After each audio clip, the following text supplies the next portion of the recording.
we want to have that futuristic approach to what this continent should be. An example is you look at this country, Ghana. The population is growing at around 2% currently. The country has about 30 million people right now. I think up to sometimes they say 36 million people, and is still growing at 2%.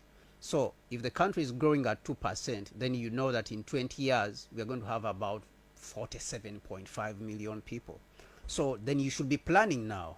Right now you should be planning. You should not be, relying on the IMF for your plans, for your future plans, and waiting for $600 million from the IMF, and then you are begging, and then they are pushing you this side, and then they are telling you don't sign the LGBTQ things, because if you sign, it will not give you the $600 million. So after 60 years of independence, we think that this country should be standing, and actually all the other African countries, not only this place, because things are not only messed up here, but they are messed up in all the other African countries. So this is what is driving us.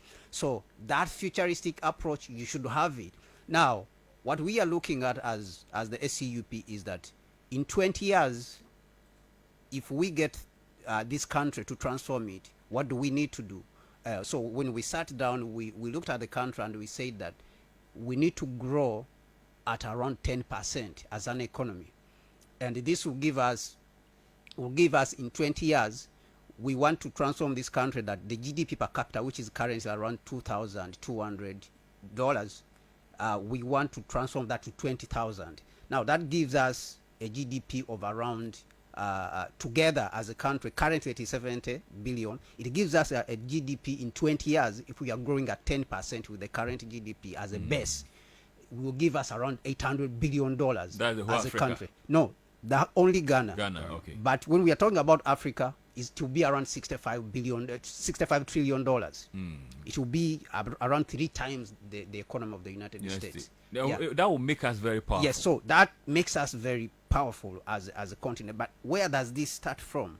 This starts from us using the resources which we have very well. Now, Ghana and all the other African countries, they don't need to go out there and be begging, all right? And we all agree on this.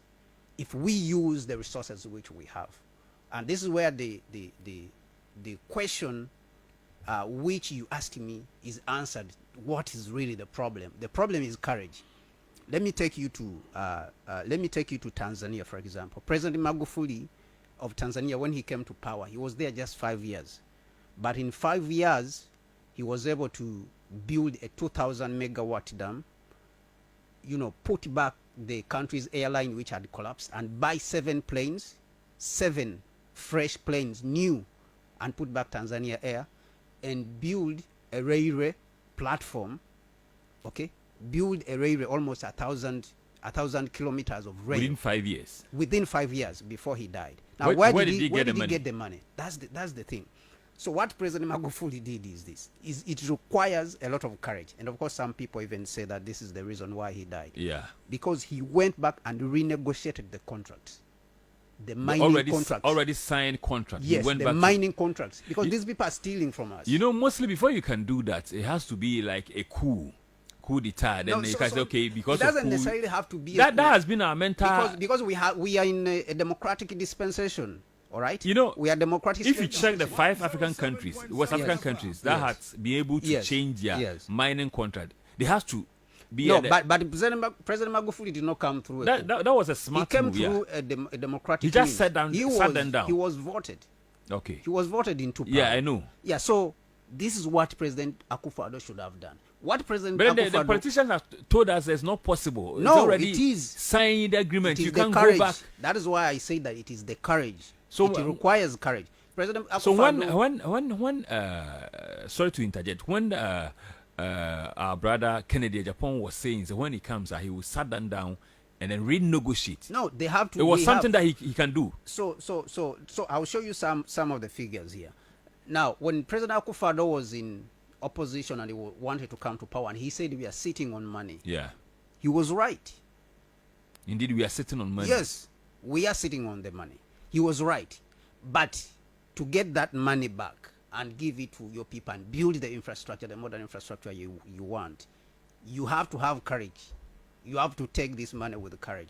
The contracts, the oil contracts, the gold contracts, the financial sector has to be restructured. Instead of closing all these banks, do not close the banks. These banks, these local banks, integrate them, combine them 2, 2, 3, 3, and create one instead of closing them, all of them. Okay. You see, so at least do that. Don't close the local banks, because when you close them, then you are opening space for foreign banks to take over, which is very dangerous, because these banks are not your friend. These foreign banks are not your friend. They are taking out the money. When they collect money from your people, they take it out. Yeah.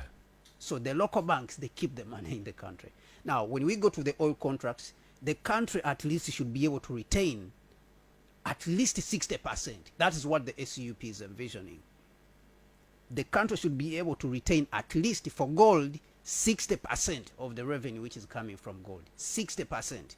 That is our belief. Now, let me show you when it comes to gold, how much we are producing. Every year we are producing 120,000 kilograms. That's Ghana. Ghana of gold, 120,000 kilograms of gold. All right. Now, that is around $6.84 billion. Every year. Every year, 6.84 billion dollars. That's that. This one is for the one they've been able to record it. Not yes. So that is what they is recorded. Even when Okay. you go to the Ministry of Mines and Okay. you take out the data that how much gold is this country producing every year. Okay. It's 120, thousand Okay. kilograms. So if you convert that to money, it's around $6.84 billion dollars. Now, for the last 10 years, let's just take, Ghana's been producing gold for the last 100 years. Okay. Let us just take only the last 10 years, all right? Just the last 10 years, all right? Let us talk about from 2011. Okay. So from 2011, if you multiply the annual production with the cost of gold, the price of gold, we have produced a value of gold of around $75 billion. $75 billion In just 10 years. 10 years. In just 10 years. And we are All right? chasing All right? we Yeah. are chasing $3 So, billion. Yes, yes. So if you produce $75 billion and you say, okay, these companies, these mining companies, they take 40%. We own these resources. We must take 60%, because these resources belong to the people. But meanwhile, they are taking the All right? majority share. Yes, now they're taking the majority share. But if we take 60%, in just the last 10 years, we could have accumulated, we could have got around $45 billion just in 10 years.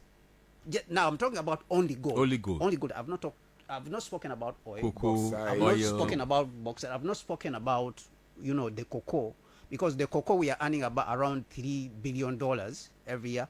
But if you process the cocoa, we have experts who have looked at it. You have the capability of earning around $15 billion from cocoa every year. So now, these are the things which, for us, the SUP, we say they have to be. We are ready to sacrifice to make this country great and make this continent great, and put it where it is supposed to be. So these are the changes which the African Continental Unity Party is really coming to do.